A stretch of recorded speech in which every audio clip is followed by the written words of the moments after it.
اہم خبر یہ ہے کہ وزیر اعظم کی زیر صدارت تاہم اجلاس پی آئی اے کی نجکاری پر عمل درآمد کے لیے حتمی شیڈول طلب کر لیا گیا ہے۔ ایف بی آر کی آٹومیشن کے نظام کے مجوزہ روڈ میپ کی اصولی منظوری دی گئی۔ وزیر اعظم شہباز شریف نے ہدایت دیتے ہوئے کہا سستی اور لاپرواہی برداشت نہیں کی جائے گی، شفافیت کو 100% یقینی بنایا جائے گا، قانونی تنازعات حل کر کے قومی خزانے کو 1.7 ٹریلین روپے کی فراہمی کے راستے میں حائل رکاوٹیں دور کریں۔ اس پر مزید بات کریں گے جاوید حسین سے۔ جاوید حسین، اجلاس کا احوال بتائیے گا۔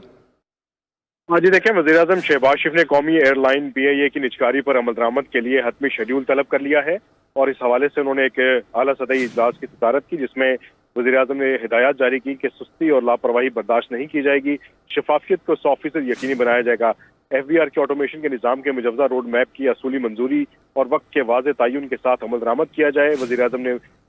کی جانب سے مزید ہدایت جاری کی گئی کہ ٹیکس وصولیوں اور ریونیو سے متعلق عدالتوں میں زیر التوا مقدمات اور قانونی تنازعات کے حل کے لیے وزارت قانون سے سفارشات طلب کی گئی، جبکہ قانونی جو تنازعات ہیں انہیں حل کر کے قومی خزانے کو 1.7 ٹریلین روپے کی فراہمی کے راستے میں حائل رکاوٹیں دور کی جائیں۔ اس حوالے سے وزیر اعظم نے ہدایت جاری کی ہے۔ دوسری جانب وزارت نجکاری ضروری اقدامات کے بعد آئندہ 2 روز میں شیڈول پیش کرے۔ وزیر اعظم نے سختی سے ہدایت کی کہ اس عمل میں کسی قسم کی سست روی اور لاپرواہی برداشت نہیں کی جائے گی۔ وزیر اعظم نے ہدایت کی کہ تمام مراحل میں شفافیت کو 100% یقینی بنایا جائے۔ اجلاس میں پی آئی اے کی نجکاری کی اب تک کی پیش رفت اور اس ضمن میں آئندہ کے مراحل پر غور کیا گیا، اور وزیر اعظم شہباز شریف کی زیر صدارت جو اجلاس ہوا اس میں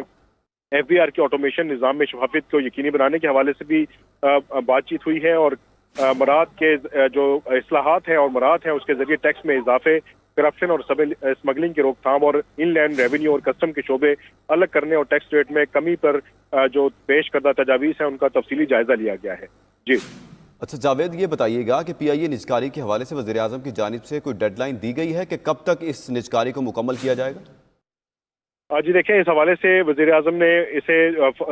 جلد از جلد اسے جو ہے مکمل کرنے کی ہدایت جاری کی ہے، اور اس حوالے سے مکمل روڈ میپ جو ہے وہ طلب کر لیا گیا ہے، اور وزیر اعظم نے کہا ہے کہ اصلاحات پر عمل درآمد کے نتیجے میں ہی 6 سے 7% قومی شرح ترقی کا جو حصول ہے وہ ممکن ہو سکتا ہے۔ وزیر اعظم شہباز شریف نے کہا کہ ہمیں اپنے ریونیو اور ٹیکس کے نظام کو جدید بنانے کے لیے